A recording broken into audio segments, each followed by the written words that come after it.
Hello, I'm Jerry Owsley, and welcome to today's edition of Spirit Bread. Today I want to talk to you about butterfly Christians.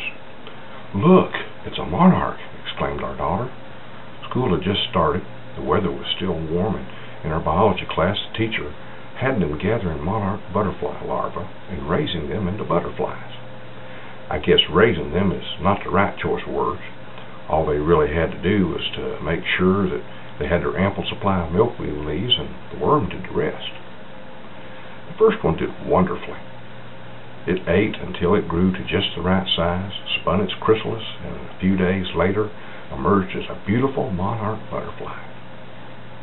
She proudly took it outside and released it to do its thing.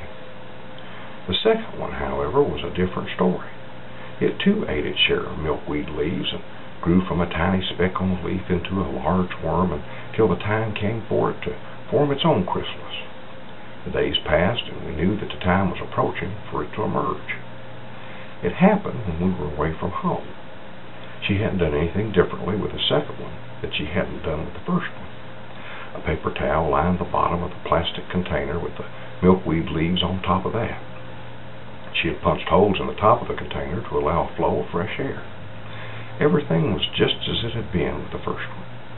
But when we arrived home, we discovered that this monarch butterfly had emerged from its green transformation chamber and had immediately crawled its way underneath the paper towel liner. She took it out to let it fly away just like the first one, only it didn't fly away. It slowly flapped its wings, but never fast enough to get airborne. The best we could figure was that the weight of the paper towels had caused the moisture in its wings to dry together, causing the wings to stick to each other.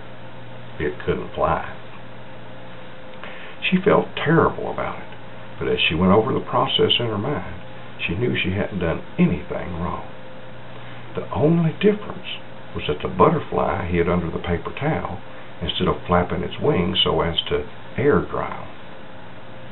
I helped her to carefully place it on a tall flower. Perhaps it could eat some of the nectar and gain enough strength to break its wings free.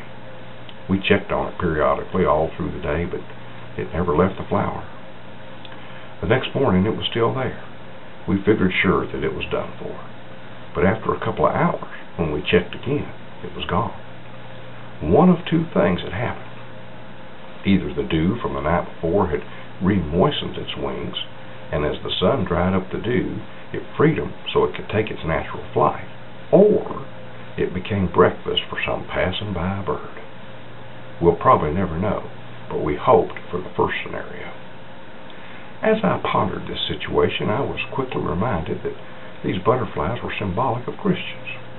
Many come to the Lord in salvation and take a natural flight, doing wonderful things in the name of Christ. They aren't afraid to stretch their spiritual wings and follow the path that God's chosen for them.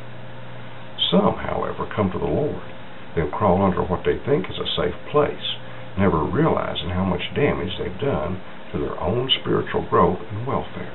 They become deformed Christians with beautiful wings that never take flight. One of two things happen to these deformed Christians. Either they see their mistake and allow God to fix the problem in their lives, flying on to fulfill their purpose, or they are devoured by the enemy of our souls and are no more. It happens. Which kind of butterfly Christian are you? Well, that's all for now. Thanks for joining us. We invite you to find out more by visiting our website at www.spiritbread.com. You're also welcome to email us at jousleY@spiritbread.com. Take God with you wherever you go and in whatever you do, and have a wonderful day. Join us next time for another edition of Spirit Bread.